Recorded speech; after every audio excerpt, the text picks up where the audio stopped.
Once the top 10 went down, then it got crazy. Kind of all hell broke loose, right? It got crazy. Right? Let's look at some of the trades that I'm talking about. At 11, Washington traded out of that spot, and New Orleans moved up, right? They knew they needed a wide receiver. They get a fellow Ohio State Buckeye to go with Michael Thomas and Chris Olave.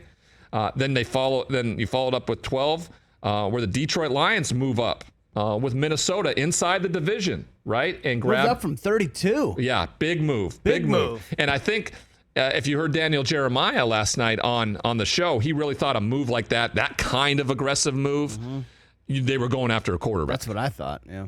And no, they take Jameson Williams, who a lot of people had slotted as the number one wide receiver in this year's class if the injury doesn't happen so late in last year's season, right? He was phenomenal. Great use of the transfer portal, right? Didn't feel like he was going to get the touches at Ohio State. Moves on, goes to Alabama, and just outstanding. And if you go and look at his 6 quarters against the likes of, the best defense in college football, Georgia, who had 5 defensive players drafted, 249 yards receiving. Ooh, baby. Whoa. Yeah, 6 quarters of football. Yeah, monster. We're not going to speak on that, though. We're not?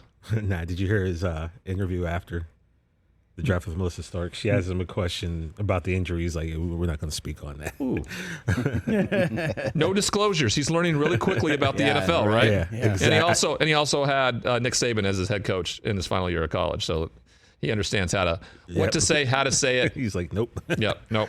All right, and then immediately at 13, the Philadelphia Eagles move into that spot by trading from Houston. And they jump in and take Jordan Davis, a guy that I was hoping would land in Los Angeles. I wanted him to be that big run stopper. His performance at the Combine was so good. He immediately gets on the mic with Melissa and is all over Philadelphia, going to Philly. Then the news breaks, right? A.J. Brown, the trade, and all of a sudden Philly's the talk of the NFL draft at that moment, right? You go Baltimore Ravens, they go and they take Kyle Hamilton, safety, Ed Reed style guy that is a ball hawk. I have a good friend of mine, asked me, reaches out, what do you think about the Baltimore Ravens and what they're doing? And I said, well, it's, you give away a pretty dominant wide receiver, a big play wide receiver, but I mean, the guy that you go get is what I think similar to what Ed Reed was able to do, and that was to be around the football all the time. And that's what you get in Kyle Hamilton. And the Houston Texans, after that move, right, they get themselves Kenyon Green out of Texas A&M. He is a heck of a player. I've spent the last 3 years with Texas A&M during the fall with Jimbo Fisher and that staff, and I've just watched him grow. And I remember when I was watching one of his first practices, and Jimbo walks over to me and goes, that dude's a true freshman. And he was a man amongst boys at the time, and he continued that. And he's going to be a guy that really helps out Davis Mills in terms of protection. If you look at what Houston did, Houston went and got playmakers, a guy that they think they can turn the ball over and give it back to Davis Mills, and they got a guy to protect Davis Mills, okay? Then you have the Washington Commanders who traded with the New Orleans Saints, and what do? They go get a wide receiver, a guy that you were really high on, Jahan Dotson. Yep. You were hoping that he may go to New England as a fan. Was hoping. Yep. And he goes to Washington out of Penn State. Then my Los Angeles Chargers, they do the next best thing. They get a guy to protect who I think is the best quarterback in the NFL, Justin Herbert. They go get offensive guard Zion Johnson out of Boston College. I love this pick. It's not sexy, but, the Chargers, I don't need you to be sexy. Your team is so good. Yeah, protect the goods, man. Protect the goods. Brandon Staley, you don't got to be just, gunslinger out there. Just do the stuff. You have the best player pulling the trigger back there, and you re-signed Mike Williams, so your receiving core is what I think may be second to none in the NFL. I really, really like the LA Chargers. I like this pick. Great job by them. The Tennessee Titans, of course, from the Philadelphia Eagles there at 18, they go get A.J. Brown's replacement, Treylon Burks, big physical wide receiver out of Arkansas, tremendous skill set, tremendous tape. Now it's just a matter of having to develop, right? And that may take a little bit of time. With A.J. Brown, you had a guy that was playing at a very high level, but hey, he got banged up a lot. And it was a big part of last year, him being banged up. There was a time that Ryan Tannehill did not have guys to throw to. And that's a big piece in all this. You're not going to pay a guy $25 million a year and not have him for the majority of the year. That may be something. And also, you're just not going to pay a guy $25 million, right?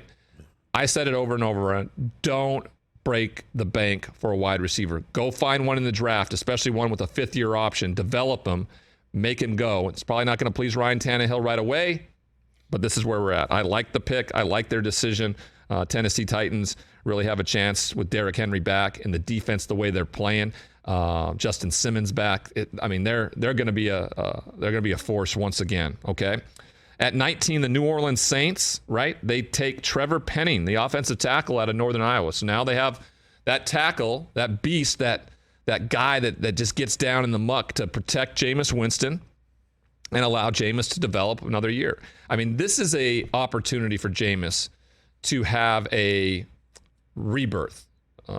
7 games, 5-2 a year ago, looking like he had an understanding. You get another guy to protect him. You also went up and grabbed one of the best wide receivers in the draft earlier. This is special. This team offensively could do some damage, and defensively we know how darn good they are, right? At 20, you picked this one yesterday, Chris Brockman. The Pittsburgh Steelers select Kenny Pickett. The jokes on TV were, Mike Tomlin, the front office, accidental bump-ins around the corner at the same facility, checking out, watching film, watching the guy out on the field. Boy, was he excited to stay where, nothing changes for him. The facility doesn't change. His local haunts don't change, all of it. And he's got a couple quarterbacks with a lot of experience already in this league ahead of him to allow for him to develop. I don't feel like the 20th pick carries the same type of expectations as what you would think of as a first-round pick for a quarterback in this instance. I think he's going to have time to learn. I think he's going to be able to develop. And I talked with you, Chris, before the show about I liken this to what the San Diego Chargers did years ago when Drew Brees was on the roster. They felt like they were probably not going to sign him when he became a free agent. They went and drafted Phillip Rivers. Well, they went and drafted Eli Manning and then traded for Phillip Rivers, of course. And Phillip ended up having an incredible career there in San Diego. And that's something that Mitchell Trubisky could do over the next year or two and develop Kenny Pickett. Bruce Gradkowski, who we just had on, mentioned, I don't know if the fan base or people are going to want to see Mitchell that much if he's, kind of just game managing middle of the road. They're going to want to see the rookie get out there and play because that's what you invested in. We'll see how that plays out. But as a Pittsburgh Steelers fan, I love it. I love Kenny Pickett. I think it's going to be a fun watch at quarterback there. Hey, you watched all the way to the end. Thanks for that. Watch more right here.